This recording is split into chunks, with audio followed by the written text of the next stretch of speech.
Okay, so let's start. And good evening. So let me say how many people are here. I think so far we only have 18 students. So there should be more. Okay, one more. So let's start. Okay, so last week we learned 3 data structures. Do you still remember them?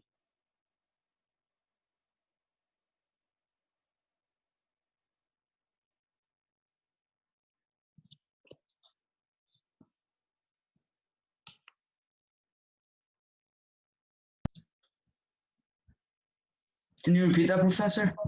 Okay, so last week we learned 3 data structures. Do you still remember what are they? Yes. You have quicksort, merge sort, insertion sort. No, that was like 2 weeks ago. So what I'm saying is like we learned 3 data structures. Queues. Yes. So we learned stack, queue, and linked list. So if you remember, okay, yes, stack, queue, and linked list. So so stack.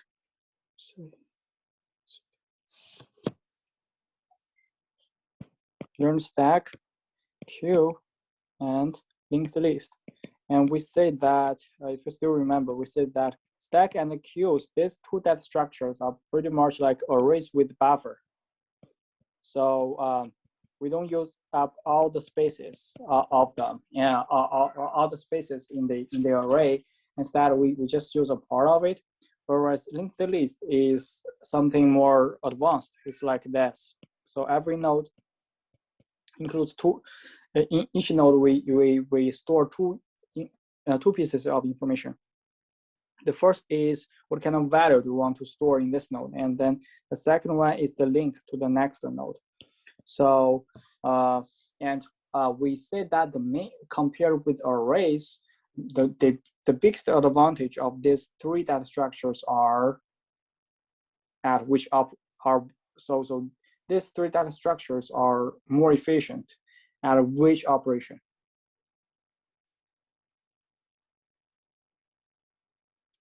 Is it stack?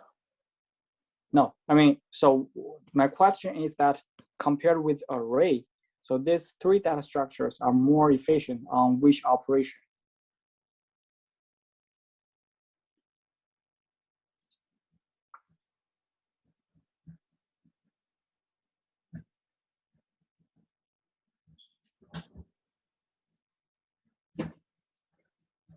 Or what is the main motivation for us to learn these 3 data structures?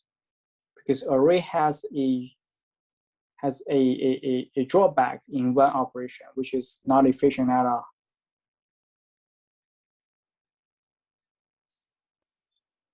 You can't add or like remove. Yes. In arrays. Yes. So for the insertion and deletion, array has a complexity that is O(n) because we have to create an array basically of whose size is 1 more or 1 less, and then we need to do all the copy and paste again. Whereas for stack and queue and linked list, so the number of operations that are needed in order to insert or delete an element is constant. It is irrelevant to the size of the array. So that's why we say they have the O(n) insertion and deletion complexity, and that's the biggest advantage of these 3 data structures over array. So for linked list, we also learned one more function named search. Okay, so what is the search process in a linked list?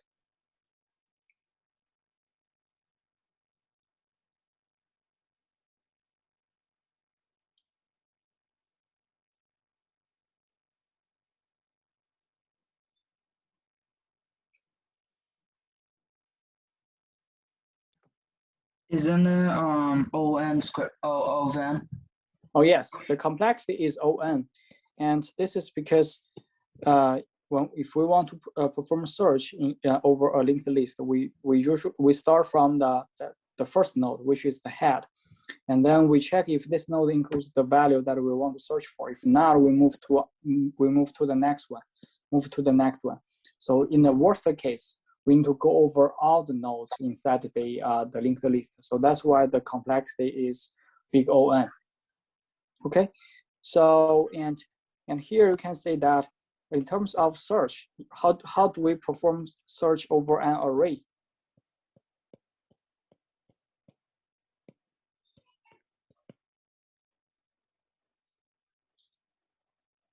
If you are giving an array of random values, and how do you search for a certain value inside this array?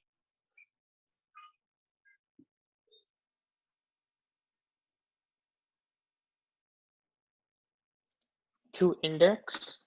Yes. So it's pretty much similar. It's very similar to linked list. We search from the first place. We check the first element to see if it's a match. If it's not a match, we move on to the next one. It's like we iteratively go through all the elements in the array, and we make a stop until either we find the element that we want to search for, or we just reach the end of the array. Correct? Yes. Okay. Yes. So again, the complexity is also O(n) because in the worst case, we have to go over all the elements in the array. So in terms of search, in terms of the search operation, array and linked list are the same, or say linked list is nothing fancier than array. It's also very basic. So but in the case that we need to perform a lot of searches, this O(n) complexity is not good at all. It's not going to be acceptable.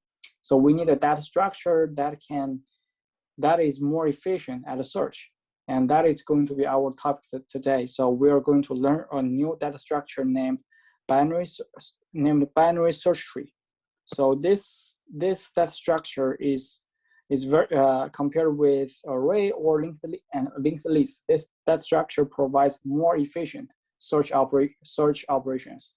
So so that is our main topic today.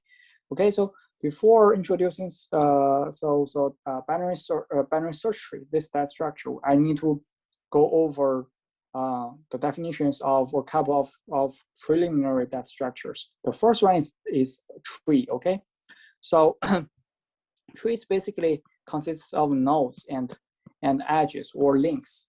So okay, and for each node can have multiple descendants. So each node can have multiple children nodes. So here, so you can take the tree structure pretty much as your family tree. Okay, so so if a person gives birth to a baby, so we create a link from the person A to person B, denoting that so A gives birth to B. So in that case we call A as the parent node, and then B as the child node. We call B the child node. So this is what we have.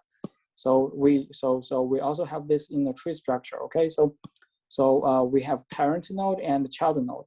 So if there is a link from node A to node B, we say A is the parent and B is the child.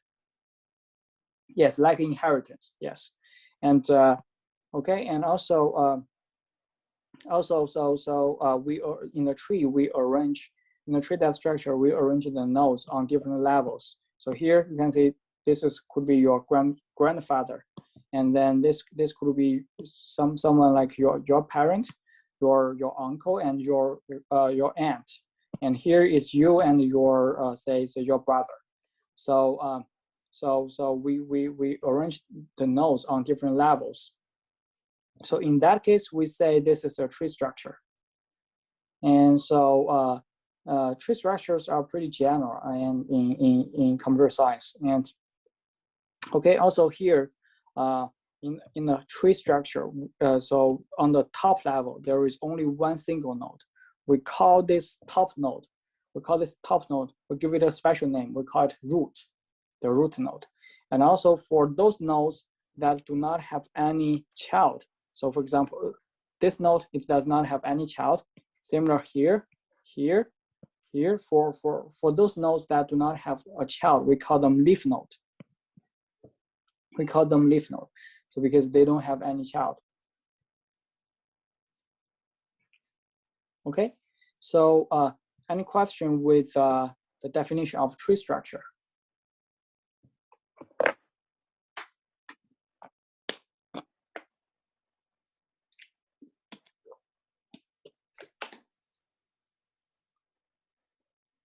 No? Okay, so then I'm going to continue. So,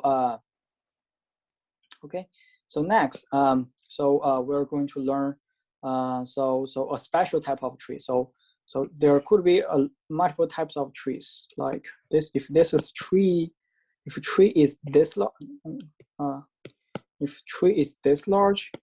Wait, I actually have a question about Sure. the previous one. Is that parent node the circle that says has parent next to it? That's also a child as well, right? So you mean this node is also No, the one above it.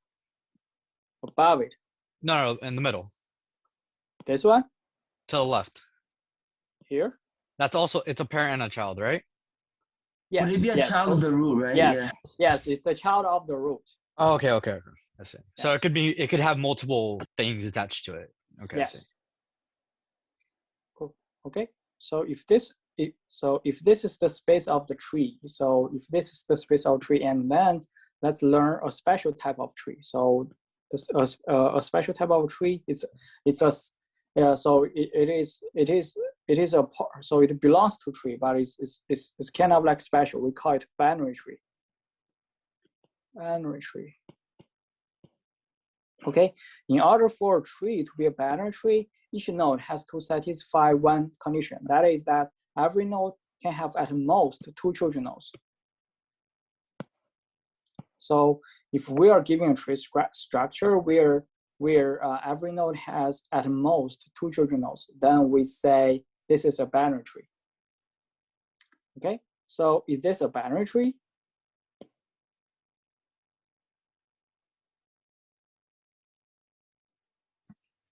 Yes. Yes. So let's check out. So obviously first we can all confirm that this is a tree, but then let's check if every node has at most 2 children nodes. This node has 2 children nodes. This node 2 children nodes. This node no child. It has 1 child, no child. So every node has at most 2 children nodes, and we say this is a binary tree. Okay. So because in a binary tree, every node can have every node can have basically a parent node, a left child node, or right child node. So if we have a binary tree, and then we can define the structure of each tree node as this.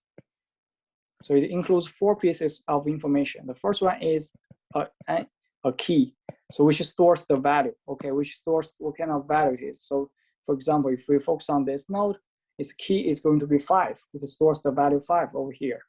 So this is quite like what we discussed in the list node last lecture. And then it has 3 links. The first link is parent. Okay, so here P means the parent. So for this node, its parent is the node that stores the value 6, which is the root node. Going to write down. Okay, for this node, its parent is basically the root, and then so it also has a left child. So we say left, meaning that the left child. So its left child is the node. So in this, if we take this node as an example, its left child is the node that includes the value 2. And also it has a right child. Okay, so this is, if we have a binary, if we're giving a binary tree, then so this is the definition of every tree node. So every tree node basically includes 4 pieces of information: the key, the parent node, the left child node, and a right child node. Okay, some of you may say, okay, so for example, this node, it does not have any child node. So what is left and what is right? For this node, what is left? It doesn't have any. It Just doesn't put have, null. yes, we just put null there, like, so I'm going to use the purple color. So in that case, we just give the nil or null because it does not have a right child either. So we give it a nil, meaning that it does not exist. Okay. So, and okay, one more thing is that, so in this tree structure, so which node does not have a parent or whose parent is nil? That doesn't have a parent. 6. The root, right? 6. Yes, the root. Yes, cool. So only the root node does not have a parent. Only the root node has a nil parent because it is it is already at the top level of the tree structure, and we don't know. So this is like the beginning of your family tree. So then we don't know whose parent it is. So cool. So okay. Any question with the definition of binary tree?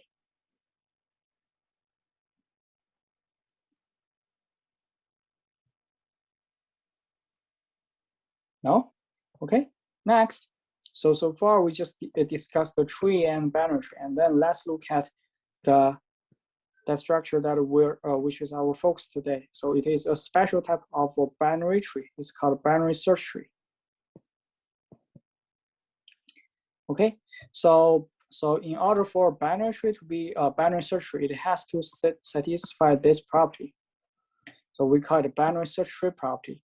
The property states this, okay? So if we have a node X, if this is a node X, and so this is its left child, and this is its right child, and its left child may have something, may have some children nodes too, and its right child may have some descendants, okay? So something like this. And so here we call this part the left subtree. We call this part the left subtree of X. And we call this part the right subtree.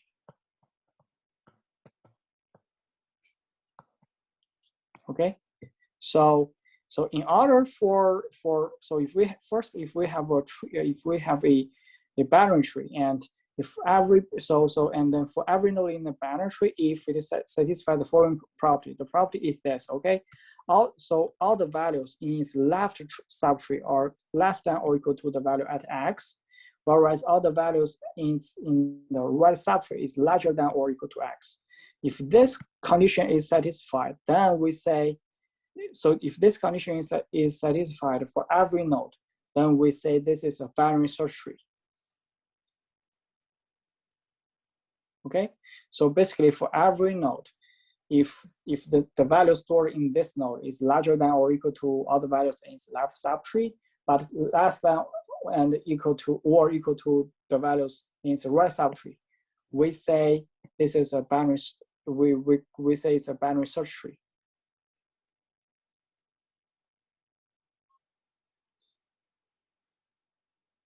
Okay, is that clear?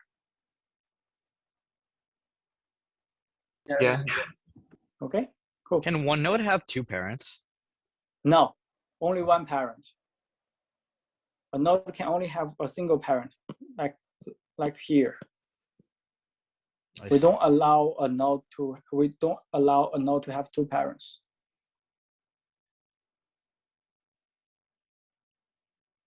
Understood. Okay, so because here each node can have either okay, 0 I see, or 1 parent node. Okay. So this is the property that makes a binary tree become a binary search tree. So and this is really important. And so here, let me see. Okay, is this, so let's say, is this a binary tree? Yes. Yes, because every node have at most 2 children nodes. Cool. And then So is this a binary search tree? I don't think so. Yes. Yes or no? No. I say So, yes. so which node does not satisfy the binary search tree property? The 3, 2, 4, all the way on the left. Here? Yeah. It's a Okay, binary so tree. It's a yes, binary this is a search tree? binary Yeah, tree. it's a binary tree. Or Yes, search tree. this is binary tree, but is it a binary search tree? Yes, because everything on the left subtree is less than 15. And then everything on Yeah. the right is greater than. Oh, okay. So X is the root. So no, for every node, it has to satisfy this property. For not just the root node. I'm just okay, to make it more general. So Can a child be Actually- bigger than a parent to be a binary search tree?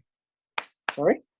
Can a child be bigger than a parent to be a binary search tree? Yes, the right child can be bigger than the parent. Whereas Okay. the left child has to be smaller than the parent. Okay, I see. So every node in the tree must satisfy this property, not just the root. So to check if this is a binary search tree, we have to check from the root first, okay? So all the nodes to its in the left subtree is smaller than or equal to it. Correct. Yes. I say it is a binary search tree. Okay, so and all the values in the right subtree are larger than it. So okay, this node is fine. It satisfies the binary search tree property. And then let's check this node. Okay, so are all the values in the left subtree less than or equal to itself? Yes. Yes. Are all the values in the right subtree Yes. larger than or equal to itself? Yes. Okay, so similar, this is yes, and if we do the check, yes, we will find that every node satisfies this property, and so this is a binary search tree. Any question?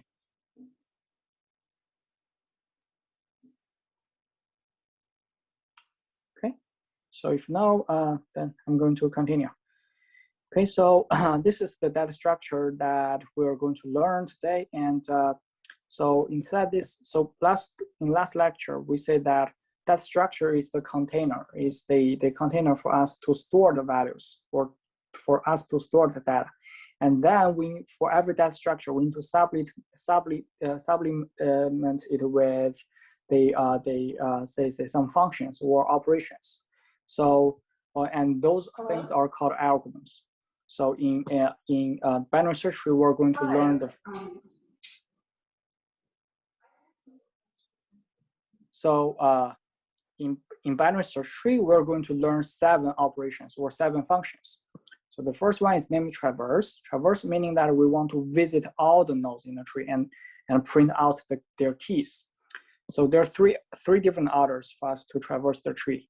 And so there are 3 different traverse functions. And then we're going to learn the most important function, which is search. So if you remember, we said that the only purpose for us to learn the binary search tree structure, or for people to design this data structure, is because it is more efficient at search compared with linked list or array. So search is the most important function for binary search tree, and then minimum and maximum function, and then successor and insert and delete function. So we're going to, in total, there are 7 functions.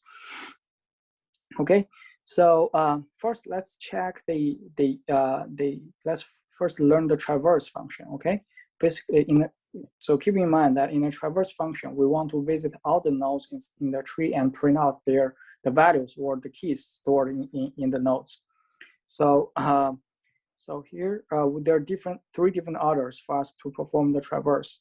So I'm going to introduce these 3 different orders. So suppose this is a node X, and we say this is left child and this is right child. Okay, so the 3 different orders are this. The first one is called in order. In order meaning that we're going to visit the parent node in between left and right child. So the order is left first, X, and then right child. Okay, so then there is another order named pre-order. Pre meaning that we're going to visit the parent node before its children nodes. So then the order is X, L, and R. So and then there is another order named post order, meaning that we're going to visit the parent node after we finish visiting its children nodes. So it is left, right, and X. So these are the three different orders, three different ways for us to go through the nodes inside a whole binary search tree. So is this easy to understand, or do you need more explanation for these three different orders? I think it makes sense. Okay, so then I'm going. So here, let's look at the first function named in-order tree walk. So meaning that we want to traverse the nodes all the nodes inside the binary search tree by using the in order. Okay, by following in order. So here X is a node, is a tree node X. So this function is really easy. I mean, so if X is not nil, meaning that this node, if this node exists, we are going to go to visit its left child first. So we're going to call this function again over its left child. We're going to visit its left child. And then we're going to print out the key at X. And then we're going to go over its right child by calling the function over its right child. Okay? So this function is basically strictly follows this one. Okay, follows the in order. So left, X, and right child. Okay, so very straightforward, right? Yeah, so we basically solve it recursively, right? Yes, cool. And so here, since in this function, we call this function, okay, we call this function and we say this is a recursive function, right? If a function calls itself, we say this is a recursive function. Yes, we solved it, we go over the nodes inside the binary search tree in a recursive way.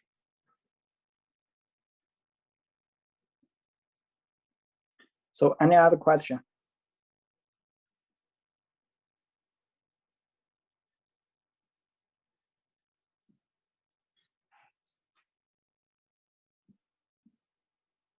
Could No? you go over what a key means? I forgot about what Okay. the key is for. Key, so come back here. Key means the actual value stored in this node. So for example, for this node, the actual value stored in this node is 5. So its key is 5. For this node, its key is 2. So basically, we want to print out all the values stored in each node. Okay, thank you. No problem. Okay, any other question?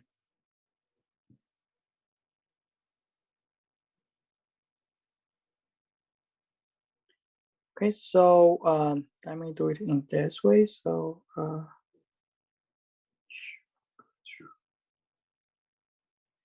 I'm going to use an example to explain this function. Okay, so here.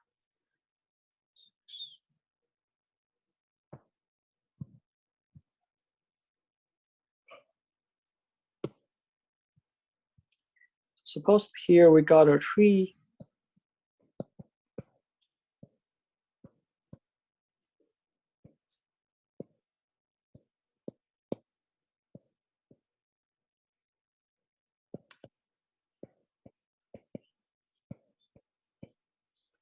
Okay, so is this a binary search tree?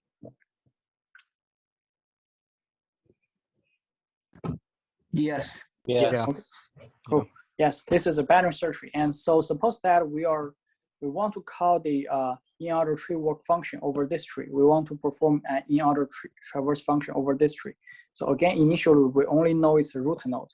So we are going to call this function starting from, call this function over its root node, okay? So we're going to call it on root node. I'm going to use ITW to denote the function call. So, and also I'm going to give it a footnote 1, meaning that this is the first time that we call this function. So this is the first time that we call this function. And so here, let's say we call this function over this node. And this node, so we have x over here. So is this node a new? Is this node new? No. No, so this is true. So we are able to execute the following two lines. The following three lines. So then when we are executing the second line, we trigger another function call, right? Yes. So Over 6, its left 15, child. 18. Yes. So here I'm going to give it a head node. So meaning that we are just executing it's the second line in this function. When we call this function, we're just executing the second line when we're executing this function. And then in the second line, we trigger another function call. We call it ITW. So this is the second time we call this function. So here, the footnote means the number of time we call this function. So this is the second time we call this function. So then here we call this function again, but at this node. Okay, so then so here let's say we are going to check if this node is new or not.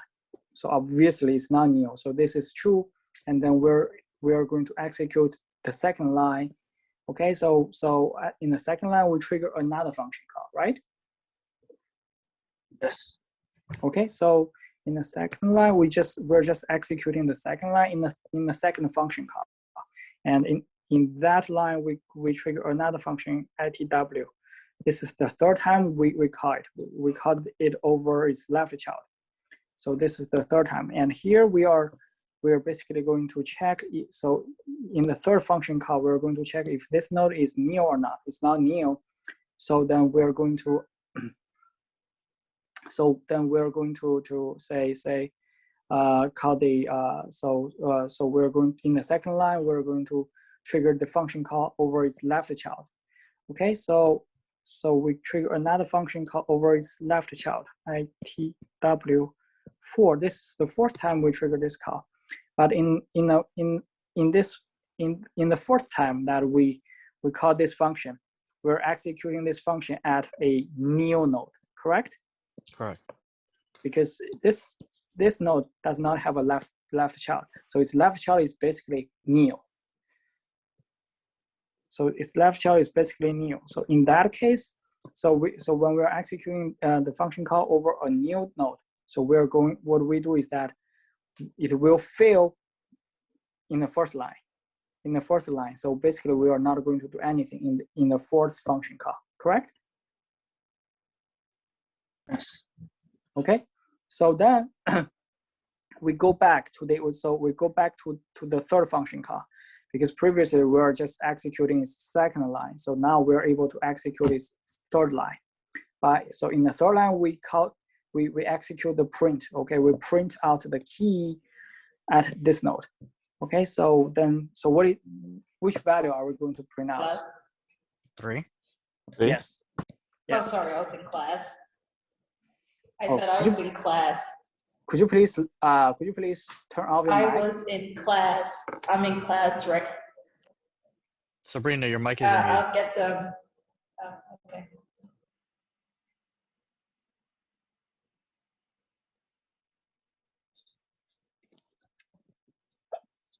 Okay, so so then we just finished print out the value 3.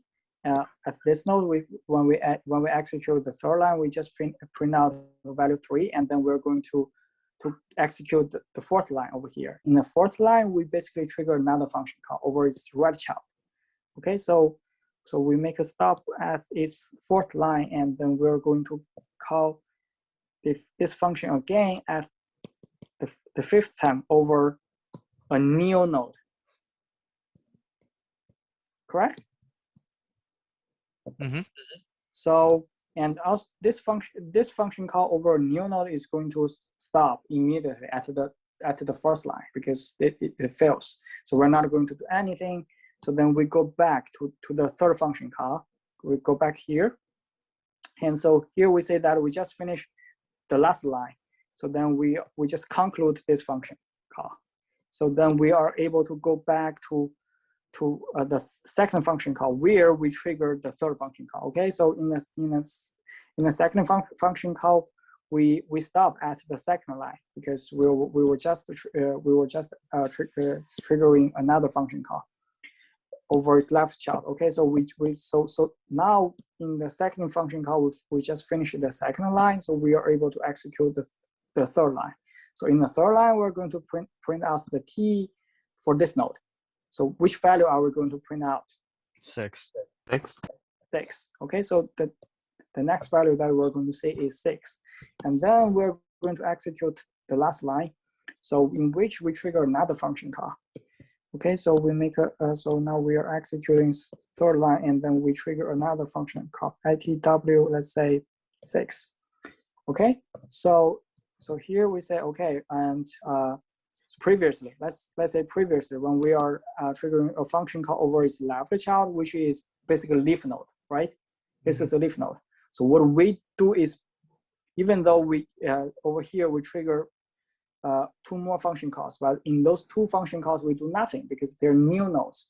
So we don't do anything over these new nodes. Instead, we just print out the value at this node. So that's why we see the value 3, correct? Yes.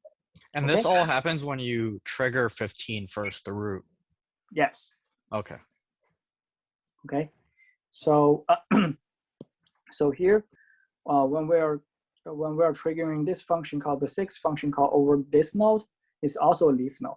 So here what we can expect is that we basically are going to do pretty much similar thing over this is left sibling. So as what we did in its left sibling. So we're basically going to print out its value and then go back to the so that's what all we will do over here. So okay, we're going to print out its value, and then we conclude this function call. So then we go back to its parent, where we triggered this function call. Okay, and over here we say that we just finished its 4th line, which is the last line. So this function call is also finished. Okay, so then we are able to come back to the first function call over the root node. So far we just finished its 2nd line, so we are going to execute the 3rd line and go to print out the key for this node. So which value are we going to print out? 15. 15. And then, so we're going to say trigger, we're going to go to execute the 4th line and trigger another function call. So over its right child. Okay, so here we just make a stop at the 4th line. And over here, so we are going to check if this is nil. No, it's not nil. It's not nil. So then we are going to execute the 2nd line, and then in the 2nd line we trigger another function call over its left child. So okay, here because this is a leaf node. So what are we going to do if we trigger this function call at a leaf node? Print the key for it. Yes, print the key for it, just that. And then so we'll be able to go back to its parent node. So we just finished executing its 2nd line. So then we're going to execute the 3rd line at this node. So we're going to print out the value 18. And then we're going to execute the last line, the 4th line for it. So, and then we're going to trigger another function call over its right child.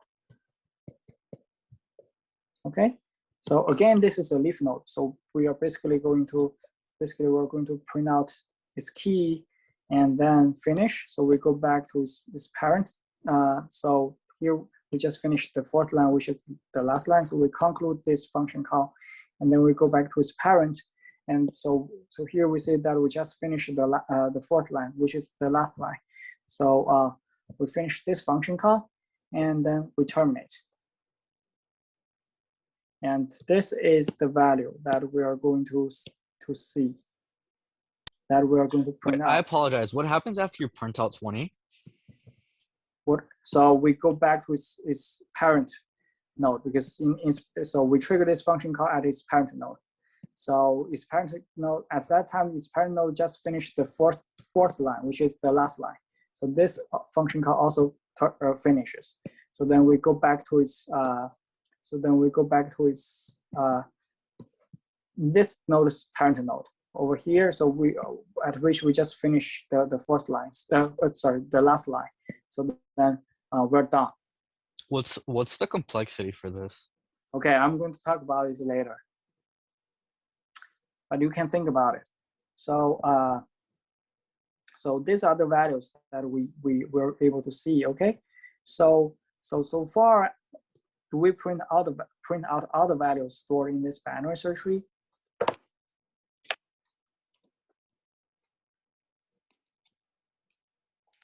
I mean, I guess, yeah. Now that we're Yes. sorted. Yes, we print all the values in the binary search tree. But one interesting thing is that it seems that we print out all the values in the ascending order. Correct? Yeah. Is this by some luck or It's it by has design. is it by design? Yeah, I think so. Why? Because that's the way you set it up, where the Yes. smallest integer is to the left and the biggest is to the right. Correct. That's wonderful. Okay. So remember, this is the property of binary search tree. So parent node is larger than or equal to its left child node or its left subtree, but less than or equal to its right subtree. So if we follow this order, so which means that we can put this comparison result over here. Okay, so if we print out all the values by using in order, this also follows. So that's why we are able to print out all the values in the ascending order.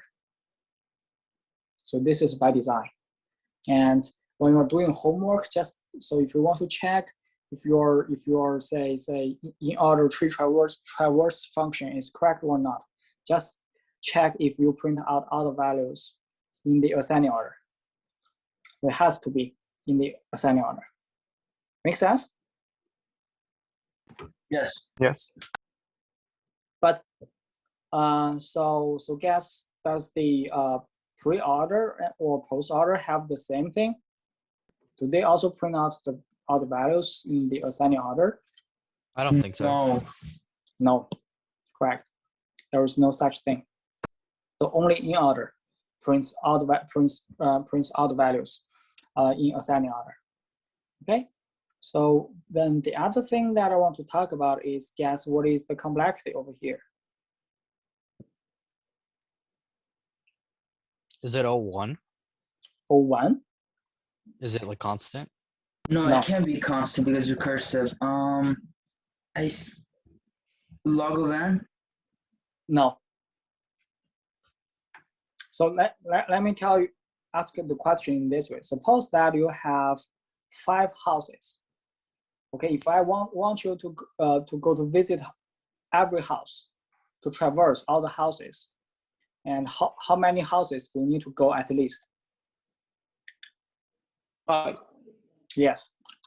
So if you have n houses, then the complexity, the traverse complexity is at least O(n), right?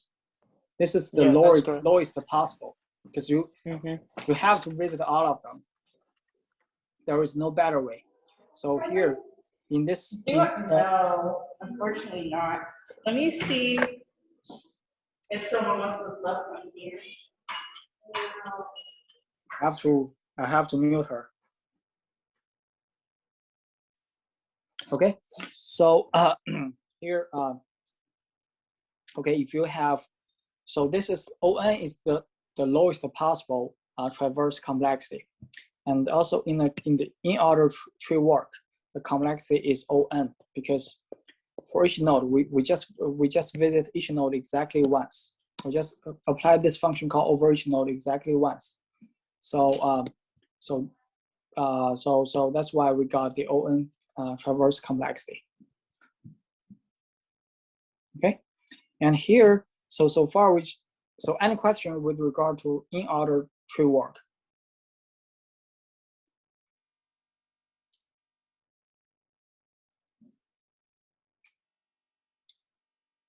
No? Okay. So then I'm going to ask you, okay, if this is the pseudocode of in-order tree work, how can you make it a pre-order?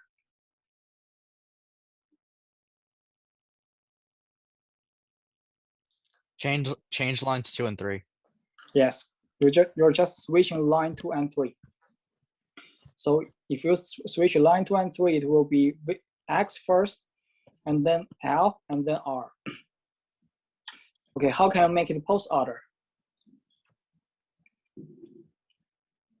Change lines 3 and 4.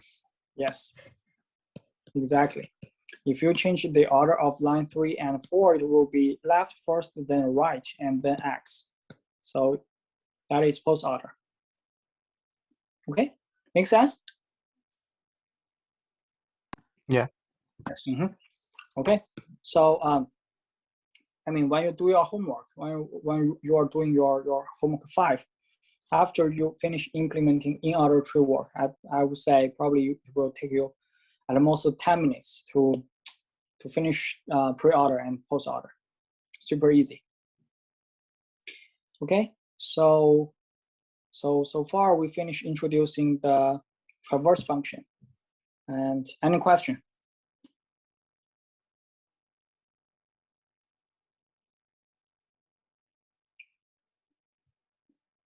No? Okay, so next I'm going to introduce the search function, okay? So let's say,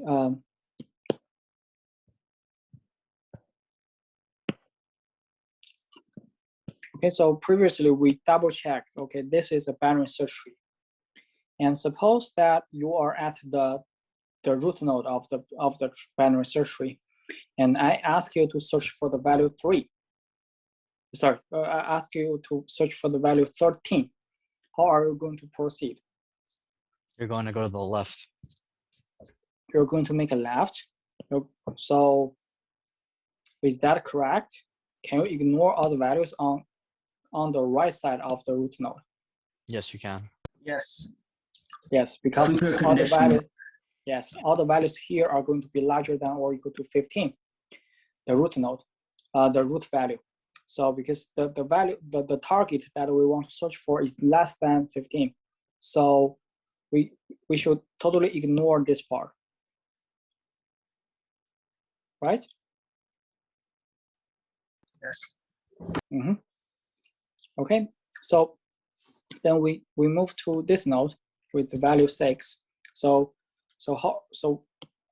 then how do we proceed next? Go to the right. Yes, Yeah, we're right. going to go right because 13 is larger than 6. So all the values in the left subtree of this node is going to be less than 6 or less than or equal to 6, which is definitely not out of our interest. So we're going to make a right turn. Okay, so we're at this node, and over here, which way are we going to go? Right again. Right again. I have a Yes. question. When you're searching, does it, like when you're at 7, for example, does it know it doesn't have a left child? Yes, because its left child is a neo, No, yeah. right? You can just, so if you want to check if a node, let's say if a node X has a left child or not, which is basically if X dot left equal to neo, right? Mhm. If this is true, you know that X does not have a left child. I see. Okay. Okay, so then we are going to make a right turn and then reach this node. So over here, yes, we know that we should stop because we already find the value that we want to search for. So we're going to stop over here. Okay, so this is the search process in binary search tree. The purpose for us to have the binary search tree property is that when we're performing search, we want to be more efficient. We want to, so without looking at these values, we can totally ignore them. Same here. So the search could be more efficient. We don't have to visit all the values, check all the values inside the binary search tree. Okay, so here, any question with regard to the search process? Do understand the logic. If you have a question regarding the search logic, let me know.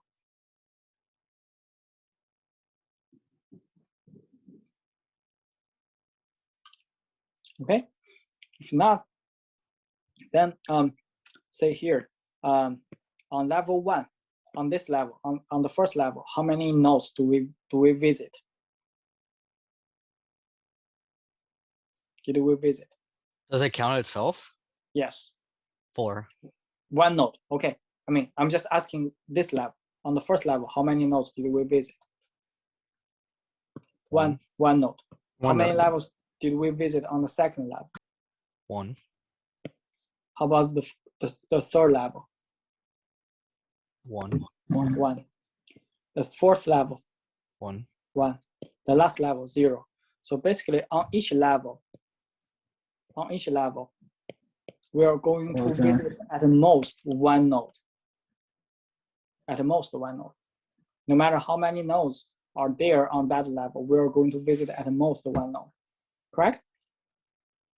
Yes. So then the search complexity of, so the complexity of the search is going to be OH, where H is the height of the tree. The tree's height. Make sense?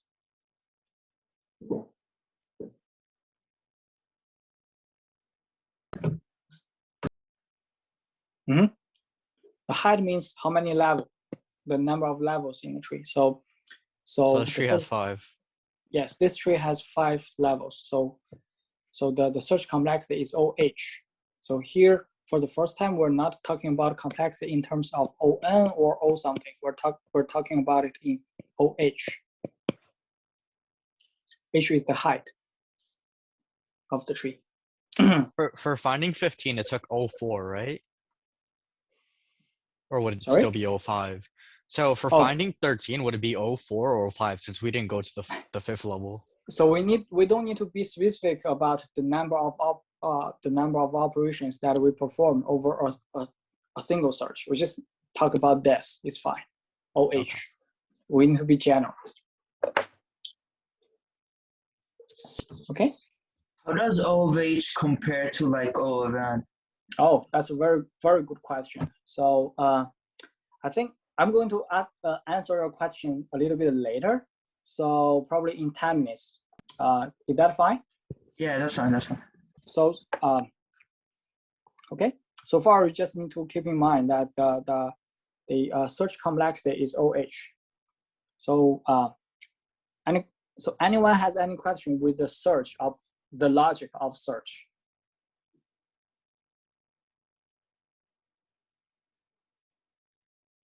Okay. So if no, then let's go to check the pseudocode of search. So this is the tree search function. It takes 2 parameters. X is a node, tree node, and K is the value that we want to search for. If X equal to nil, or K equal to X dot key, we return X. So I think everybody can understand the second condition. If X stores the value that we want to search for, we just return X and stop over there, right? But what about the first one? If X equal to nil, why do we also return X? Under which circumstance are we going to have X equal to nil?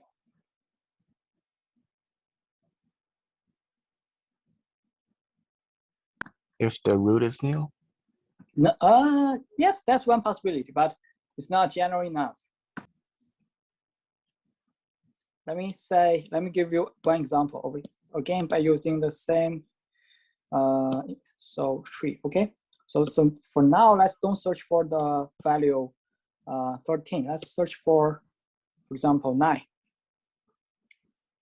Starting from root, where do we go? 6, 7, 13, 9. Yes, 6, and then go to 7. Then we want, so at 7, we know that we need to turn left. Oh, sorry, no, not 9. I'm sorry. No. Let me give you a different example. Okay, so let me give you a different number. Is it nil? Is it null because that number that you're looking for doesn't exist? Yes. Let's say we want to search for the value 16. Okay. So again, starting from the root, where do we go? To right. Okay, go to right, and then where do we go? You're stuck. Wait, no, to left. Sorry, Yes, we go left, and where do we go? to left. Oh, where return null. Yes, you need to make another left because you know that 16 is less than 17, so you need to make another left. But when you turn this left, you are at a new node. Okay, when you reach a new node, it means that the value that you want to search for does not exist in a tree. And so then you should stop and just return that nil or that node. So if you receive a nil from the tree search function, it means that the value you want to search for does not exist in the tree. So it would return like, so if you're searching for 16, it would return nil in this case. Yes. Okay. Or no. Make sense? Yes. Yes. Okay. And so otherwise, if we don't stop, so we need to do this. If the value that we want to search for is less than the key at the node X, we need to perform search over the left child of X. Otherwise, we perform search over the right child of X. Super easy, right? Yes. Mm-hmm. Okay. So is this function also recursive?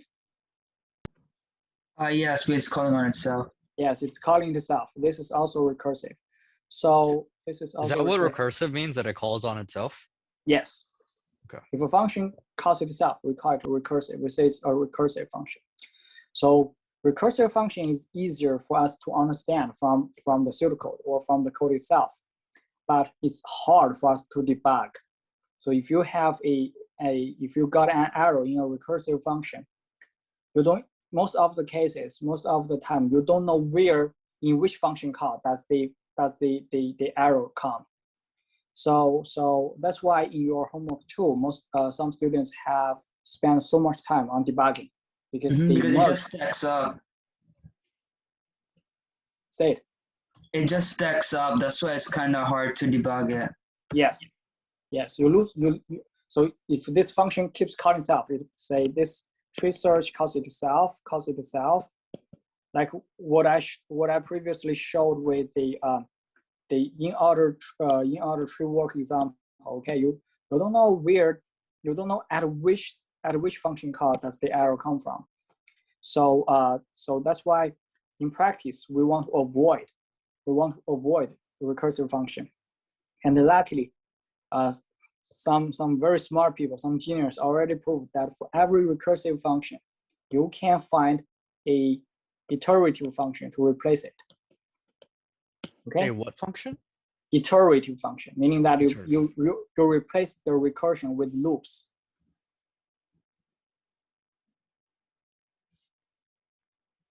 Okay, instead of keep calling self, you just use loops in the function to avoid the recursion. Okay, so for every recursive function, there is an iterative one to replace that. So here, let's say, what is the recursive version? What is the iterative substitution of the tree search function? It is here. So it's also very simple. While X is not new and the value that we don't find, the value that we want to search for has not been discovered, we perform the search. Okay, if K is less than X dot key, we go left. Otherwise, we go right. Then finally we return it. So in this function, we basically so this is not a recursive function, right? It does not call itself. But instead it has a while loop. So it uses the while loop to replace the recursion. And if you implement this function and then you got a bug, it's much easier to debug it.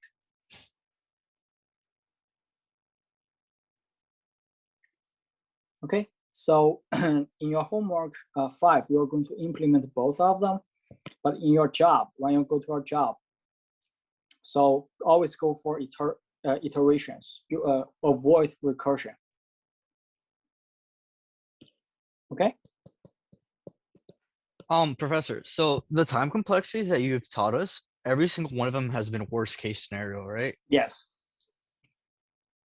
The Right. big O means worst case.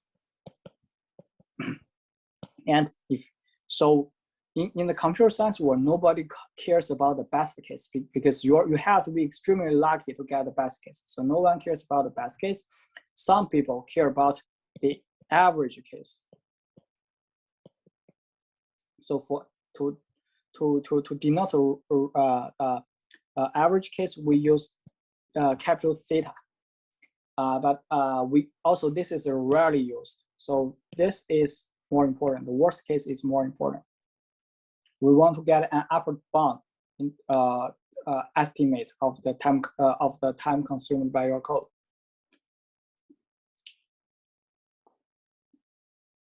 Okay, so this is something like if you do your investment and say you give your money to someone and let that people manage your wealth. If that people tell you, okay, on average, I expect you to receive this amount in 10 years. But if you hear that number, you may not be that confident. You want to ask that person, what is the worst case? Am I going to lose all my money, right? So similar here, we want to get, so the worst case in the computer science world, worst case is also more important.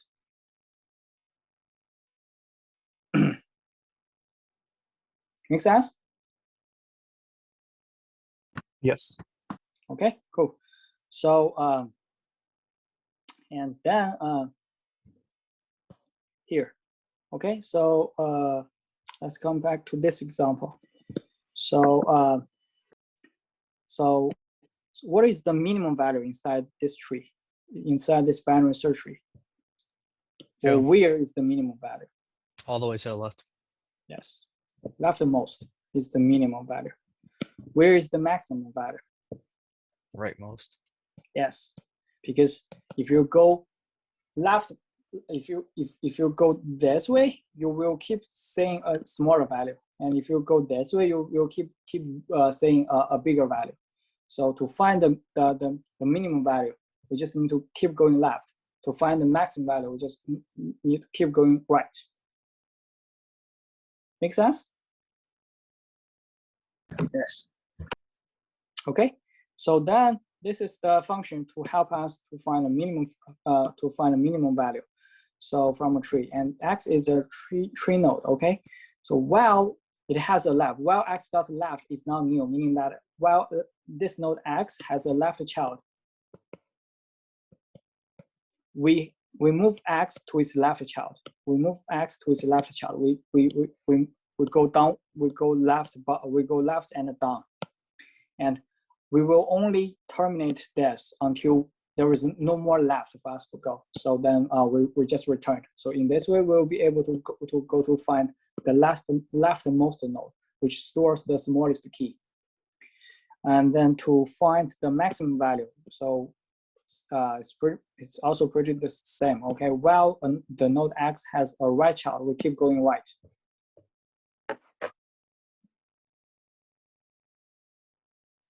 Make sense? Yes. Yes. Okay, cool. So then guess what is the complexity for the minimum and maximum function?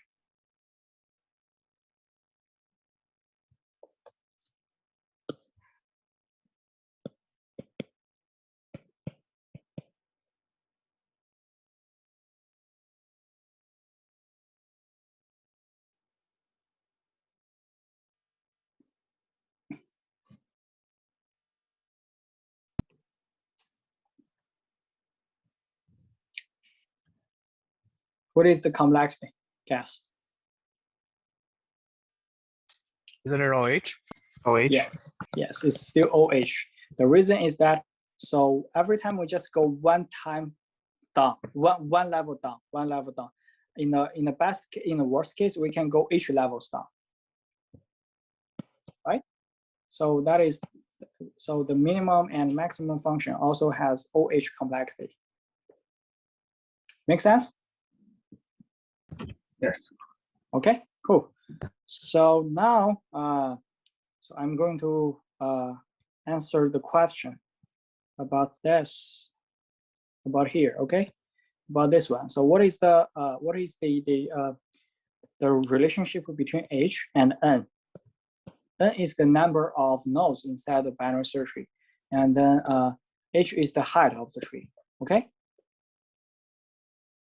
So let me say, okay, if this is going to be really challenging for you, okay? So, but I think it's quite interesting.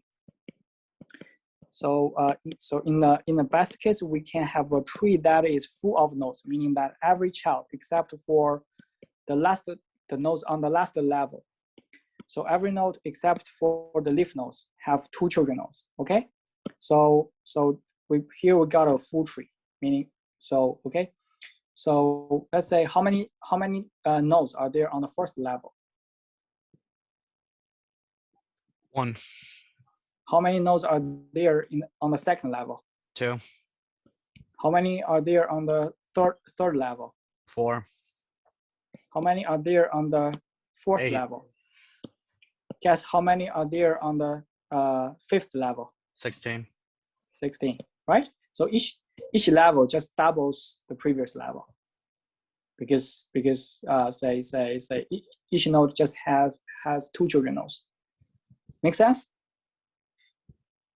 Yes. Yes. Okay. So let's say, so if we want to generalize it, so the number of nodes on each level is this: 2 to the power of 0, 2 to the power of 1, 2 to the power of 2, 2 to the power of 3, and 2 to the power of 4. So it's 2 to the power of n, essentially. 2 to the power, no, here we're not talking about n, we're talking about h. We're talking about the number of levels. Oh, I see. 2 power h. Right? Okay, I see. So if we got a tree with h levels, so how many? So the last level is so this is level 1, level 2, and so finally we got level h. How many nodes are there on level h?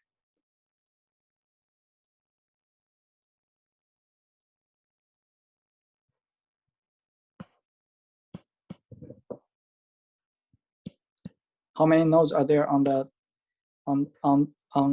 last level, on the h level? Isn't it just 2 to the h? 2 to the h minus 1. Because here we got on level 1 we have 2 to the power 0, 0. On level 2 we have 2 to the power of 1. So we just use the level minus 1.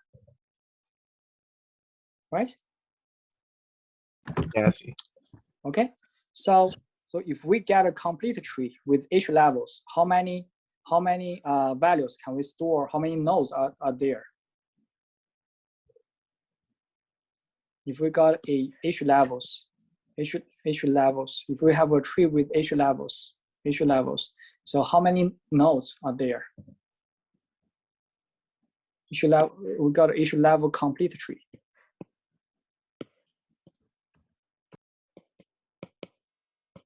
How many nodes are there?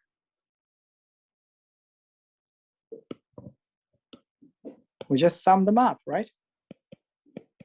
The number of nodes on each level. We just sum up the number of nodes on each level. Then we will be able to know n to the power of h minus 1. No, no, that is too large. Okay, so so we just sum them up. So the number of nodes is like 2 to the power of 0 plus 2 to the power of 1, 2 to the power of 2, 2 to the power of 3 plus 1, 2, 2 to the power of h minus 1. Right? Hmm? Yes? Do you know how large Yes. is this?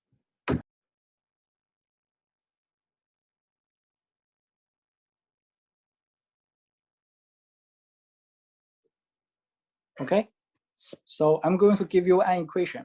suppose this, okay, we have, suppose that we have this, okay, we have a sequence of numbers. So the first number is called A0. The second number is Q times of the first number. the second and the third number is A0 of Q square. A0 Q to the power of 3 plus A0 to the power of Qn. Let's say we have a sequence of numbers where the so we have this relationship. So each number is just Q times of the previous one. So if we sum them up, do you know how large is that?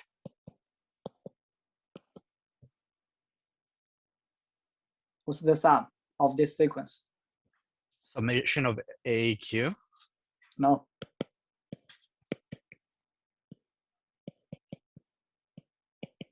Is this like a geometric or something? I forgot. No, I forgot. this is math, totally math. No, I know. Is it a geometric series, or what type of series is it? I'm not sure. I'm not sure how to say that in English because I learned it from my high school. Oh wow! So you took calculus in high school. So okay, we have this equation, and here we basically have a sequence of numbers following this way. What is Q? If we have a sequence of number like this, what is Q?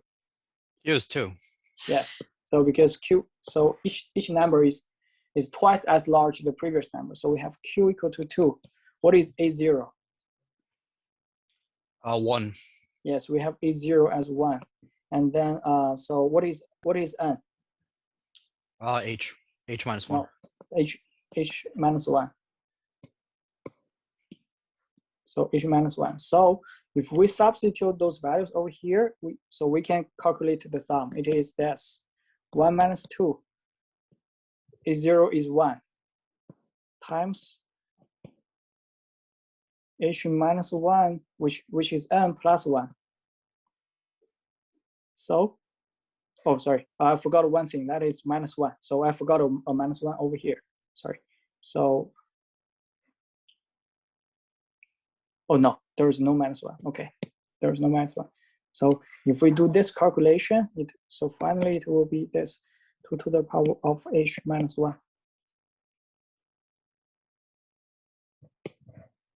So the sum of these values is 2 to the power of H minus 1. Okay. So let's check it. Okay, when H is 4, so let's say when H is 4, how many values do we have? We have 1 plus 2 plus 4 plus 8. So in total, it is we have say if we sum this up, it will be 15, right? Yes. Okay, 15. And if we use this equation, 2 to the power of H, which is 4 minus 1, it is also 15. Yes, so this is correct. Okay, so 2 to the power of H. So here, what we're calculating is that if we have a H level complete binary tree, how many nodes or how many values can we store, correct?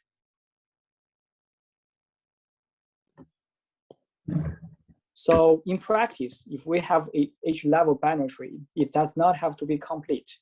So the number of nodes, so if we have a H level binary tree, and then the number of nodes that we can store is at most this value. So if we use N to denote the number of values or number of nodes, N is this.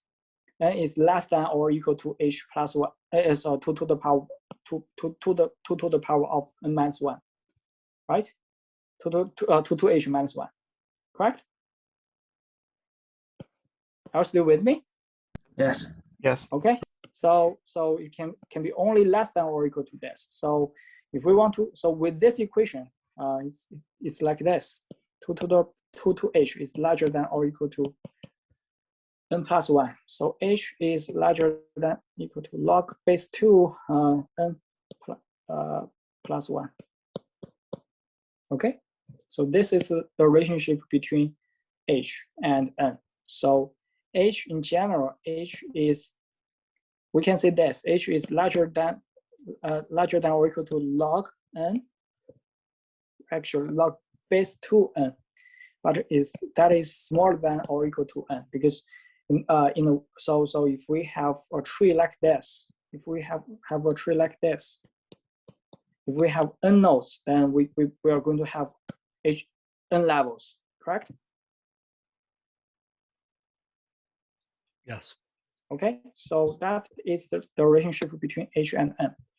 H is larger than or equal to log n, but smaller than n.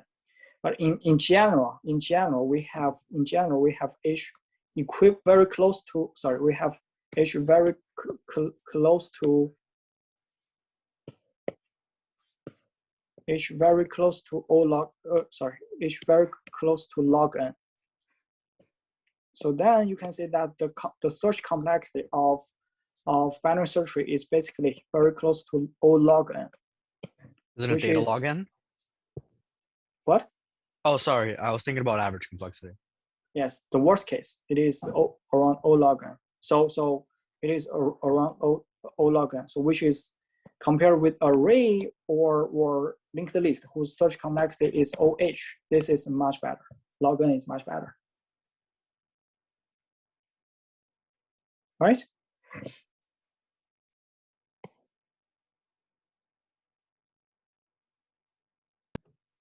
Are you still with me? Yes. Yes. Okay. So I'm on a website that shows me like the complexity of like different things like stack or queue or binary search tree. It says like the average complexity is data log n, and then the worst case is on for Yes. binary search tree. Yes. For binary search tree, what I'm saying is that in practice h is very close to log n. When h is close to log n, we can say this is it has O log n complexity. But if h is close to n, then we will have a O(n) complexity. I see. Okay. Yes. So when h is very close to log n, and this is in most cases, in most cases we can get log n search complexity from binary search tree. But if you are really unlucky, you can get O(n) search complexity, which is the same as array or linked list. Okay, so so do you think that this part is fun or not?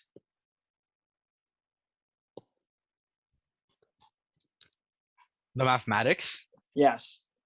Well, I'm a mathematics major, but I think most people would disagree. Yeah, I disagree. So you don't like it?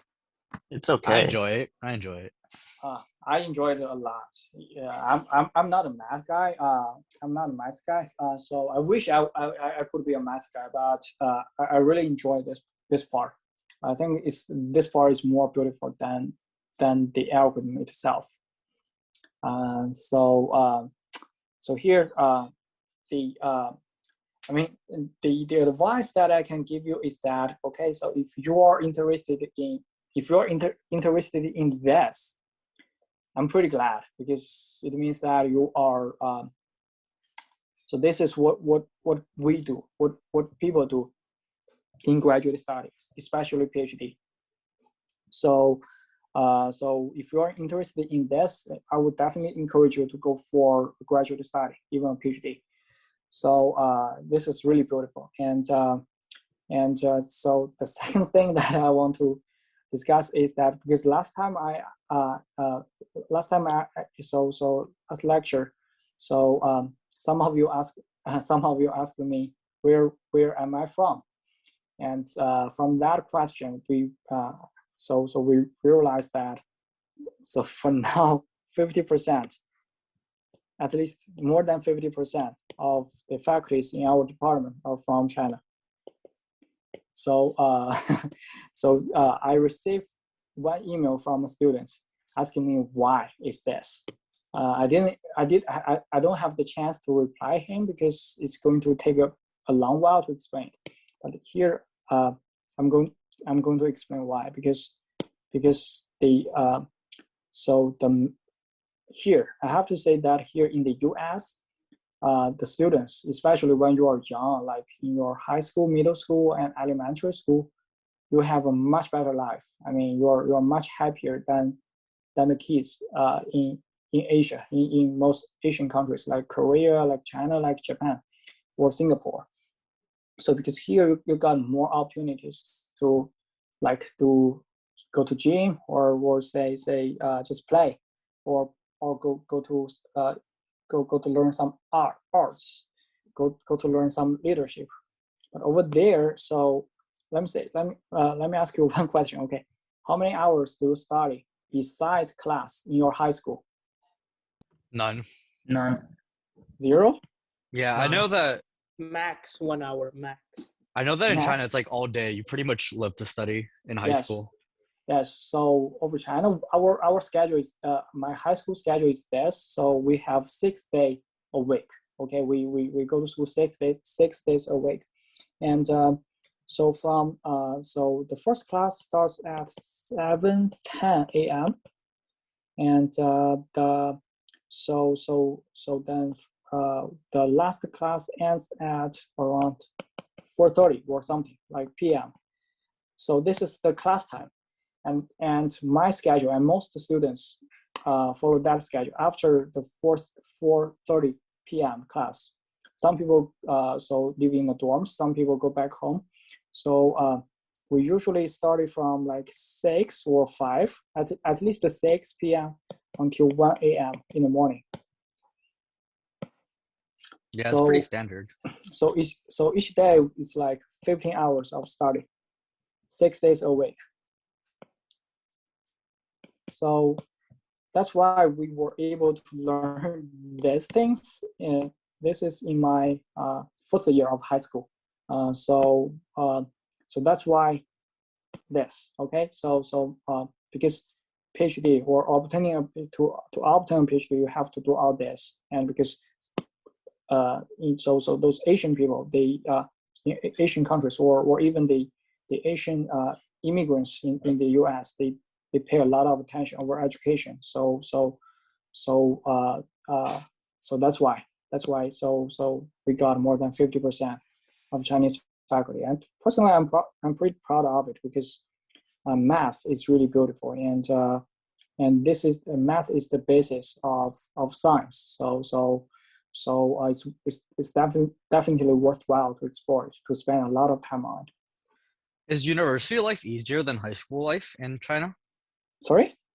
Is university life like, is it easier? No. It's Not much at all? easier. It's much easier. So here, because we started too hard before college. After college, we leave the family. We just spend all the time in the university. You are almost everyone is not allowed to live outside of the dorm in colleges. So which means that you are away from your family, and then so every student, not every, but most students just explore the fonts in college. That's what I did. So that is what I did for maybe 2 years of my college. I really I skipped a lot of classes starting from the second year. I skipped a lot of classes and played different video games. I don't regret. Yeah, one of my a close friend of mine did his dental school in China. He told me the same thing. Like, Yeah. high school, he was doing like 15 hours, and then at university Yes. was pretty easy. Yes. It's not. I mean, it's after, so it's very difficult to enter the college, but after you enter it, it's not too hard to graduate. So and so that's the difference. But I mean, in order for you to get a good job, you still have to work very hard in high school. So after spending 3 years in my college, I realized that if I keep doing that, I will not be able to get a good job. So I worked pretty hard in the last year, and I was able to get to get a PhD offer, a couple of PhD offers from the US. I think it's everywhere. So if you want to have a bright future, no other. So there is no shortcut except for working hard. What were the schools that offered you the PhDs? I know Stevens is one. Kentucky State or Louisiana State. There are 4. I don't remember because it was more than 10 years ago. It's like 12 years ago. No, 10 years ago. I don't remember exactly, but there were 4. Professor, I have a Mhm. question. Sure. How do you do research in computer science? Like I understand chemistry, physics, you can play with the chemicals and new things, but how do you research in computer science? How do you do that? How to do research in computer science. Okay, let me show you something. So here,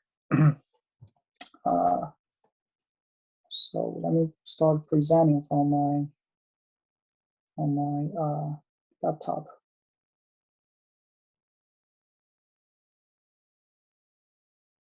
So this is, let me show you some code that I have. This is how do you do research. Okay, I just finished this one. Writing code, first writing code. This code I'm writing is based on, say, how to say that? It's based on reinforcement learning. Do you know OpenAI? Yeah, I've heard of that. Mm-hmm. Yes. Yeah. So basically, those guys apply, design different, say artificial intelligence algorithms to learn a bot to play a video game much better than professional players, human players. So here I'm just using the same thing, the reinforcement learning or artificial intelligence to train a bot for a video game named the Bingo Pop. So here you can actually so if you want, you can go to search for this game named Bingo Pop. I just played for 20 minutes to learn what is the mechanic behind the game, so that I can design this algorithm to learn to learn a artificial intelligence bot to play that.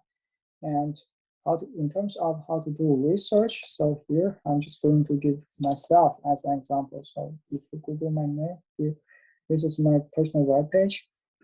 So let me show you something. Okay, so what is the research? So what is the research? Let me show you just one thing.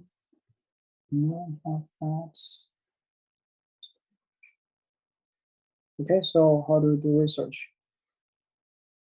So this is one paper that I published 2 years ago on data privacy, how to protect privacy, and so basically design algorithms and prove that they are much better by using mathematics. So this is one part of the proof, and this is one algorithm. Basically you can say this is also pseudocode, and this algorithm is from previous people, from the other people. I analyzed their performance with this, and okay, no, this is my algorithm. I designed this algorithm. I just listed the pseudocode pretty shortly, and this is the proof that it works. And then implement that algorithm, perform some experiments to demonstrate that it beats the current approaches. Yes, that is the computer science world, the computer science research. Professor, say. Go ahead, Karen. Oh no, I was just saying thanks. I mean, yeah, I can't even understand the equations. They just right. It takes time. So I'm actually interested in going for a PhD because I really like school, but I like taking exams. I've never done research. Do you like doing research? Like, do you enjoy it? Yes. Otherwise, I wouldn't come to academia. This is I feel like paper. There's like a stereotype that like pretty much everyone that does the PhD doesn't really just go straight into academia, and that there's like no reason to get a PhD if you want to work outside of academia. No. So that thing applies for every field except for medical, and computer science. So the medical. So if you obtain a PhD from medical school, you can be a doctor by yourself. You can open a clinic by yourself. You don't have to be a faculty.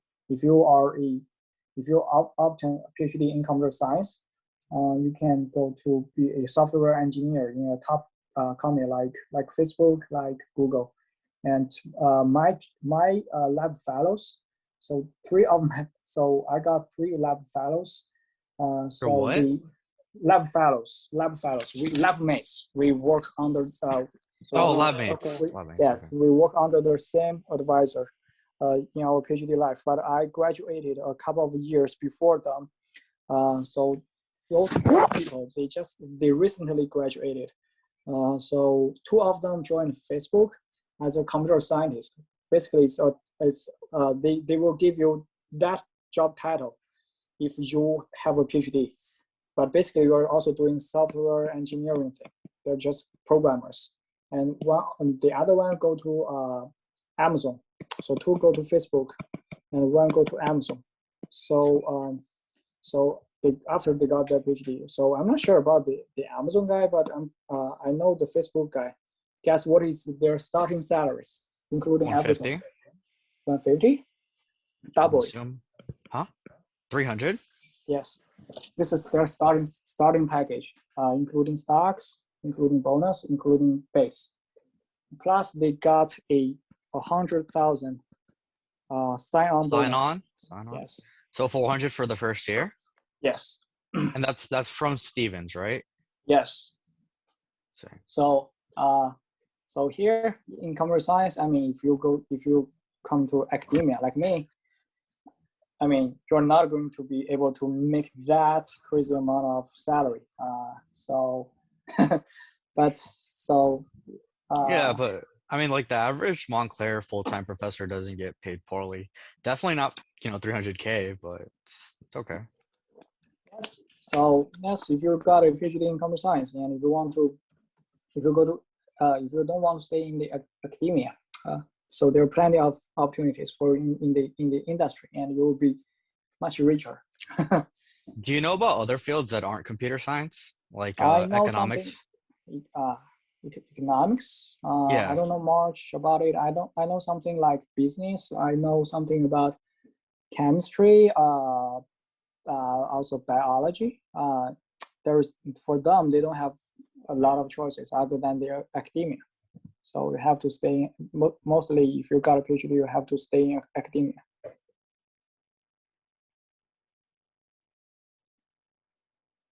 So that's why I say only for computer science and medical school students. So you got the opportunity in the industry after obtaining your PhD. Oh, something that I'm really curious about is that I know that a lot of companies that you work for, especially when it's like your first job out of PhD or whatnot, they expect you to work a ton of hours, like 16 hours a day or 12 hours a day or something like that. No way. Really? No way. No. You are the guy who controls your life. If you think it's too much, just quit the job and go to find another one. Right? So do your friends work like the standard 8 hours, 9 to 5? No, the Amazon guy works extremely hard, like probably 13 to 15 hours a day. But the Facebook guy, they work let's say 6 hours a day. Wow, that's really good. Yes. Okay, so How would you go about picking your research, like the topic of your research? Sorry? How would you go about like picking like the topic of your research? Do you just pick an interesting research? No, when I was doing my PhD, I don't have a lot of choice because your advisor is basically your boss. Whatever projects she or he gives to you, you have to do that. But after I become a faculty, I'm pretty free. So initially I did more research in cybersecurity, and recently I slowly transferred to machine learning or artificial intelligence. So I'm free over here. That's why I picked this job.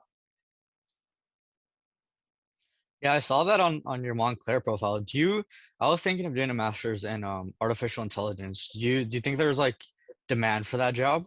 A lot of demand. 500,000 jobs in artificial intelligence within the next new job openings within the next 8 years. So you'll be paid extremely well if you are a machine learning guy. How would you compare that to data science? Same thing. Data science is just another term for machine learning. Same thing.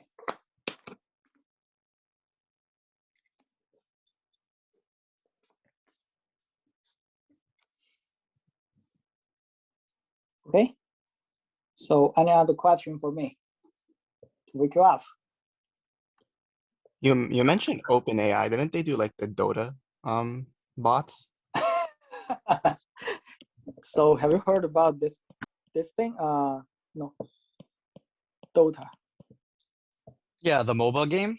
Yes, that's the game that I spent tons of hours when I was in my Oh, did you go to like That was Internet before Cafe? League of Legends, right? Sorry? It's different.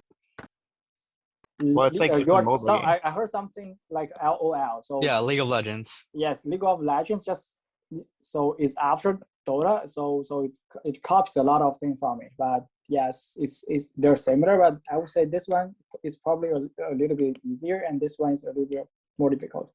Yeah, it is. What rank were you? Yeah. Yes, the OpenAI guy, those researchers in OpenAI, they design an algorithm, machine learning algorithm to learn the bot to play Dota much better than the best human being in the world. And that algorithm is called PPO2, and that is what I did in my that algorithm is called PPO2. So let me say, and so here, let me present over here. Okay.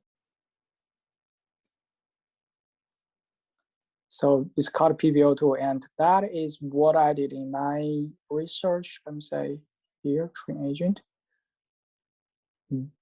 The algorithm that they use is called PPO2, and here is what I do. I also did that PPO2 and another one called A2C. So it's yes, that's what I do. Oh, I thought you said you played in when you were doing university. Yes, and then after I started my PhD, I slowly decreased the amount of time spending on it, and after I became a father 3 years ago, I quit it almost completely. I almost never played that. Did you play like the original Dota, like the Warcraft 3, or did you play Dota 2? Played both. Initially, in my college there was only Dota, so it was started playing this game in 2007. At that time, there was only Dota. Only Dota is there, and then I started to play Dota 2 probably in 2017 or something. Yes.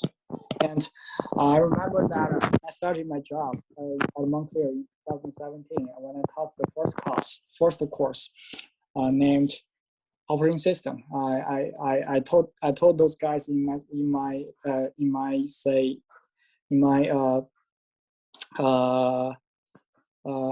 my class that I played that game. Those guys were like crazy. Some of them also played. So over the summer we played together, and so we played together, and I remember how crazy those guys were. When I played with them, it seemed that all they want to do is just to kill me. So it was a terrible experience for me.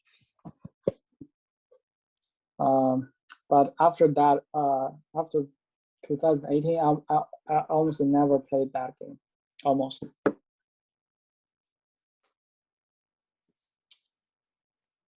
So, any more question for me?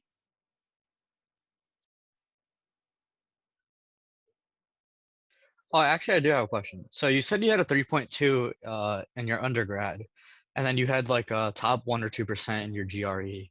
Did Stevens pay for your PhD?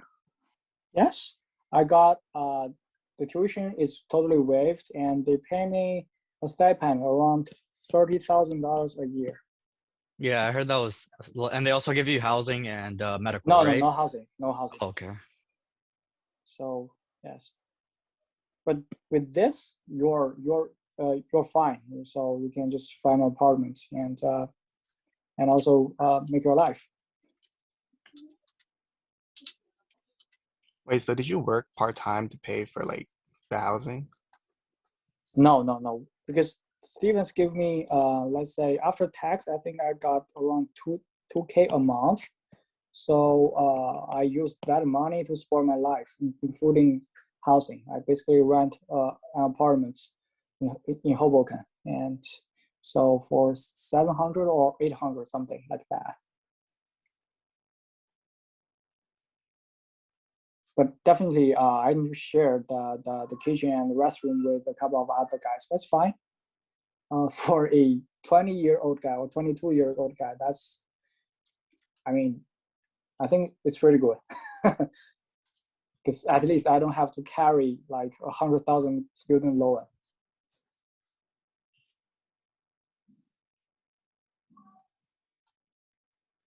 Okay. Any other question for me?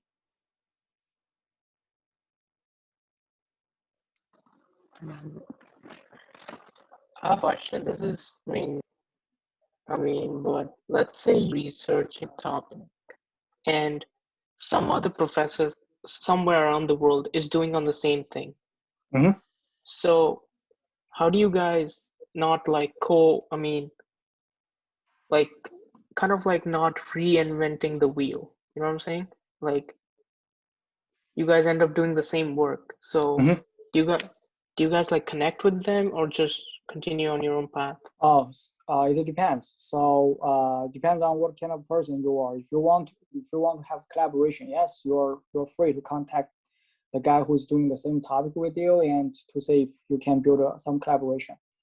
But whereas if so the thing is this: if this is the world, if this is the universe of knowledge, of the computer science knowledge that has been discovered, so let's say this is the field of AI or cybersecurity, and what your question is that, so if you are doing something which is very similar to some other people, but the thing is that in a world of research, everyone is unique. So it's very difficult to find two people who are doing exactly the same thing. So anyway, you will be, so there is a slight difference between you and another people. So the project that you're doing. So you're basically exploring in similar direction, but not exactly the same. So if you don't want collaboration, you can just continue it by yourself. And if you dig this world a little bit long, so if you just explore this world go a little bit far away, you will be able to explore to help human beings expand the territory of knowledge in computer science. And this is the area that you just dig, and then you will be able to publish your work and let the world know it. Okay. Mm-hmm. So yeah.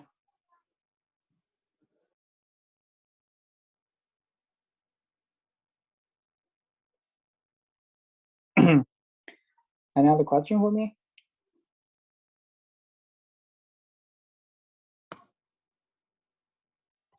No, but I might change what I want to do my PhD in if, the starting salary is that high. It's a lot of money for Facebook. Yes, but you have to be able to join them first. It's hard.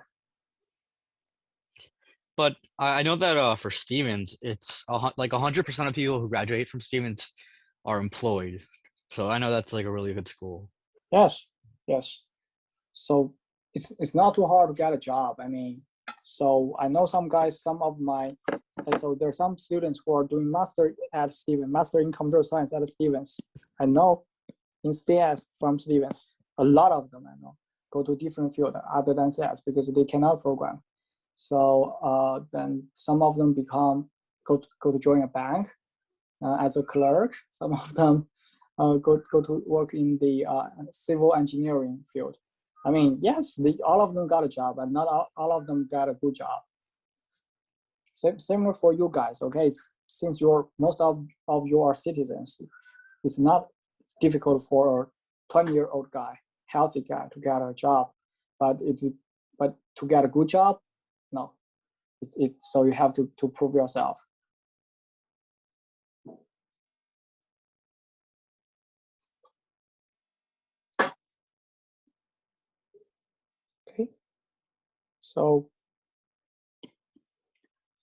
Okay. So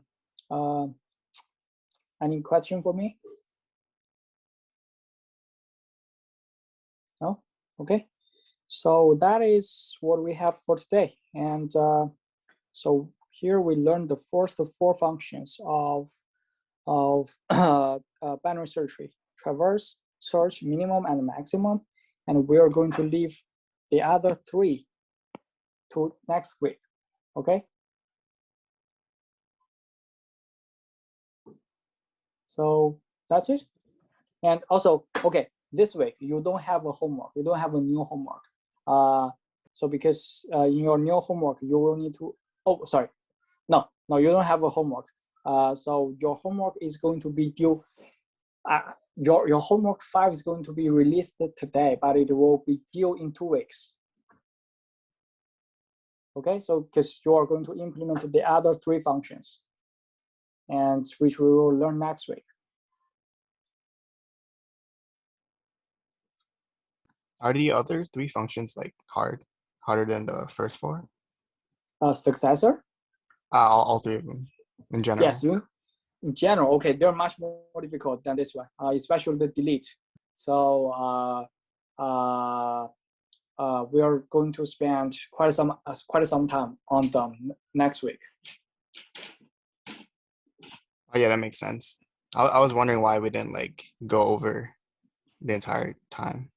Oh, so if I go over all of them, your head is going to explode. And plus, next week, besides these 3 functions, I'm going to briefly talk about the other 2 data structures: red-black tree, RB tree, and another one is hash table. So it's a lot. That's why I split this into 2 lectures. Oh, Professor, I know at the start you were like a bit disappointed that not that many people showed up. I think power's down on the campus, and so I know a couple of people couldn't make it. Oh, Yeah, power's down. Okay. Thanks for letting me know. Damn, I didn't know that. Yeah, a few dorms don't have electricity. Okay, that's pretty bad for university to lose power. The entire university? No, not the entire university, just certain dorms. Oh, I see. Thanks for letting me know. And by the way, I'm not disappointed by your question. I welcome questions. It means that you pay attention. No, I said that you seemed disappointed at the start because not everyone signed up. Okay, Yeah. thank you. Yeah, gotcha. Yeah, I tend to ask a lot of questions, like way too much. You're welcome to do that. Thank you. No problem. Professor, have you learned any frameworks? What? Frameworks for like languages like Java, like Spring. So what kind of questions do you have regarding my frameworks? Yeah, like what frameworks are you? You know how like Java has like certain frameworks like Spring. And so I learned a little bit of Spring, but I don't know. So since I'm in the research world, not in the engineering world, or not in the industry world. So I don't pay a lot of attention over there. I just use Git and something like Docker to manage my code. But I rarely use Spring or the frameworks.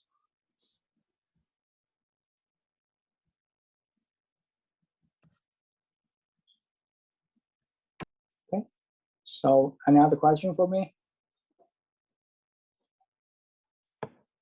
I've actually had this question for a long time, but why are we using Java for this class? Why aren't we using like Python? Why not use I feel like Python? Python's much more. Yeah, it's much more smooth. They have a Python data structures course. Okay, it's very slow. if your major is if your major is data science, you will learn the Python version of this course. Or if your major is CS or IT or cybersecurity, you will need to learn the Java version of this course. Do you know why? Why? So why do you learn Python? It's easier, right? Yeah, it's easiest. Yes. So in terms of the complexity, these are just some mainframe languages. Okay. I know C++ is really good for data structures and algorithms. Yes. So C is the most difficult one in terms of the for us to learn. This is the learn from the difficult to easy. Okay. So in terms of the learning difficulty, C is the most difficult one. Then C++, Java, Python. But in terms of the efficiency of the language, say if you implement the same thing in different languages, so the efficiency is also this way. Okay, C is the most efficient, and then Java, and then C++, then Java, then Python. So, and the thing is that, okay, so if you only know Python, and if you are a software engineering guy, you don't have. I'm not saying that you are not going to have an opportunity to find a software engineering job, but it's rare. It's less, because if you're doing a big project, you worry about the efficiency of the software or the application that you develop. So Java is a better choice than Python. But if you are doing data science, so in the future, if you don't want to be a software engineer, say if you want to be a data scientist, it's fine if you only know Python. Because in Python, you got more libraries like TensorFlow or scikit-learn, so it's easier to use. Okay. And also if you understand, so say if you know, this is like if you know college math, and if you understand college math, and some people ask you to some questions regarding like high school math, and even though you don't remember it exactly, it may only take you 20 minutes to solve that problem, right? You just inspect it. So, but if you ask a high school guy to solve a college math question, it may take that guy 2 months. Same over here, okay? If you are good at C and you want to learn C++, it's pretty easy, 2 weeks. If you are good at C++, if you just go this way, go transfer from more difficult language to an easier one, it's just 2 weeks of time. I prove this by myself. Over my college, I first learned C and then C++, and then I learned Java by myself, 2 weeks. For Python, it took me like 1 week. So you're going from you are at this level. For you to go down, it's easier. But if you only know Python, and and suddenly your boss asks you to implement something in Java, it's a nightmare for you. It may take you 1 or 2 months, and your boss is not going to be that patient. Yeah, I get it now. Okay, so yes, I mean, so personally, I think it's a good choice for the university or for our department to choose Java for most students. Yeah, the first language I learned was C++, and then when I took the Java 1 course, I thought it was really simple. Yes. So for me, it's just 2 weeks of time. Professor, I'm actually like on the Stevens website right now. What exactly was your major when you did your PhD? Computer science. Oh, I only see like systems engineering doctoral program. I don't see. No, they have a computer science. If you go to system engineering, there is no research. They're just doing industry thing. It's like you are doing a PhD in engineering rather than in science. Yeah, I found the computer science one. Yeah. Let's see. Oh, and you can specify in like AI or big data or whatever. Yes. What did you specialize in? At my time, there was no specialization, just computer science. Oh, I see. I know Stevens actually is top 10 in the country for highest average salary for graduates. Yes. Around 75 or 80 something. The Yeah, average starting it's around salary. there. Professor, I Do have you- a question. Oh, sorry. No, go ahead. I already talked enough. Do you think, like, I hear everyone say that it's better to run programs on Linux and all that stuff. So do we have like a Linux course in our major? Like, do we learn about Linux and all that stuff? It depends on who is your instructor in operating system. So some instructors, if you learn Linux from your college, the only chance is in the operating system class, but it depends on the instructor. He or she may choose to teach some Linux stuff, may not. Okay.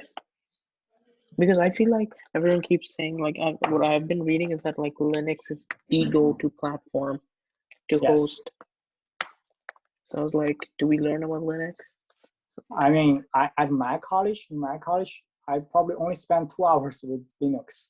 So after I started my PhD, when I say everyone was using either Mac or Linux, I was like, because they are just typing in a monitor. I was like, what are they doing? It looks pretty cool, but I don't know it. So then at that time, I was like, the only thing I know is just say Windows, and I feel like I'm just pretty dumb. But I spent let's say around 1 year learn Linux by myself, and now I'm pretty good at it. So the only time that I open up my Windows machine is to play a video game. But since I rarely play it after I have my daughter, it's like my desktop is just sitting in my home to eat some dust. So if you are good at Linux, you're going to definitely love it. So this is the operating system for programmers. Yeah, I have like an old laptop. So last weekend I just put a copy of Ubuntu on it. Yeah, you should do that. Kind of got it's got some Mac vibes, like some vibes. So been playing with that. Yeah. I would say it's pretty good if you can learn it by yourself, and because no one is going to teach you all the commands in Linux. You have to learn it by yourself. No one teaches you the details. So yeah, but it's not too hard. It's fun. Yeah, it's not that hard. I learned it because I was trying to teach myself back-end engineering, and I had to learn how the terminal works to change files and all that. Yeah. So yes, as a computer science guy, you should. Professor, say. Yeah, I have a question. Is Java FX worth learning? Java FX? Yeah. I'm not an expert in it, so on that thing, I don't think I have the expertise to answer the question. But what my guess is that if you want to just get if you don't want to do research, and if you want to be a software engineer immediately after your college, you should learn it. But if you want to do something like a research, do graduate studies, do a master or PhD, forget about it.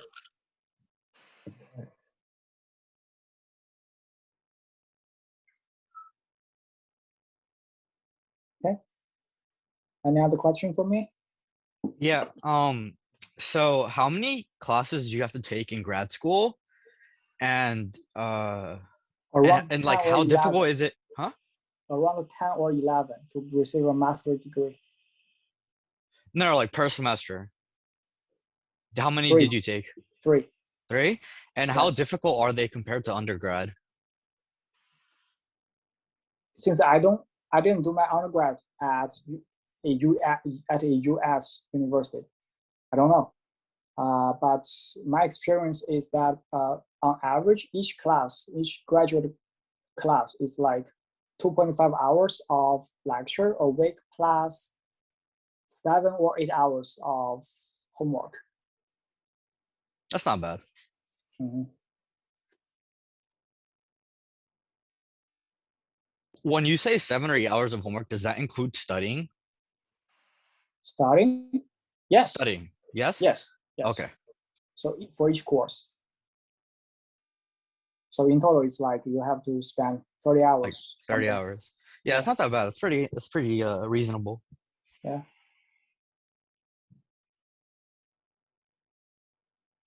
So any other question for me?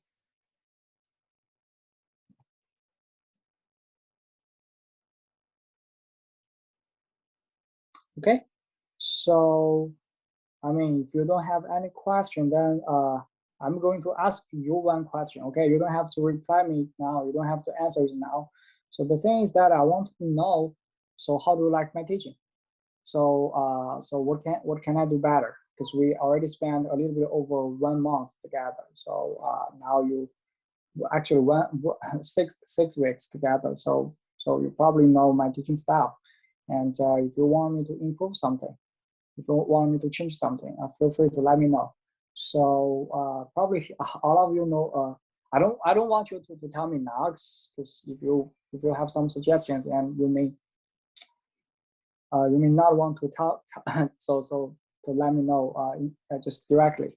So but I think that everyone knows a famous website for professors, right? It's the Yelp for professors. RateMyProfessor.com. Yes. So so here, can you see my screen? Yeah. Yeah. Okay. So just go to that famous webpage and search my name, and then you will be able to find me. That's and the first thing I did before I took this class. Okay, yes, that's smart. I mean, if in the future, if you want to register a class, and if you say the class that you want to take is offered by multiple people, you should do some homework to make sure that your investment is worthwhile. So I'm saying, okay, you just go there and yes. Are you trying to flex how good your rating is? What do you mean? You have like a really good rate, my professor. You're like trying to show off? No, I don't want to show off.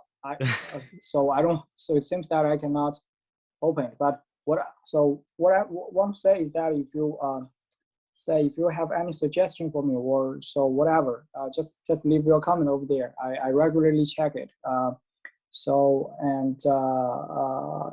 if I say you give me some comments, then I will just think about it and maybe incorporate in my future teaching. And also so whatever you leave over there, no matter it's a praise or a say something like I don't teach good, it's fine. Just I mean it's a resource for the future students. So you're welcome to do that. So I know this probably won't help you, but like I'm in a group chat for this class and like for all of my classes, and we were talking about you today. Like pretty much everyone in the class or in the group chat thinks highly of you, like that you're a good professor. Thank you. Yeah, thank you. So I mean, if you have anything, just want to tell me. So just leave your comment over there. Okay. So that's the thing I want. My question for you. Okay. So let me say if no more question, then that is for today. So I'm going to see you next week. All right. Thank you, Professor. Have a good night, everyone. All right. Have a good Thank night. you, Professor. Thank you. Have a Thank good you. night. Bye. Thank you.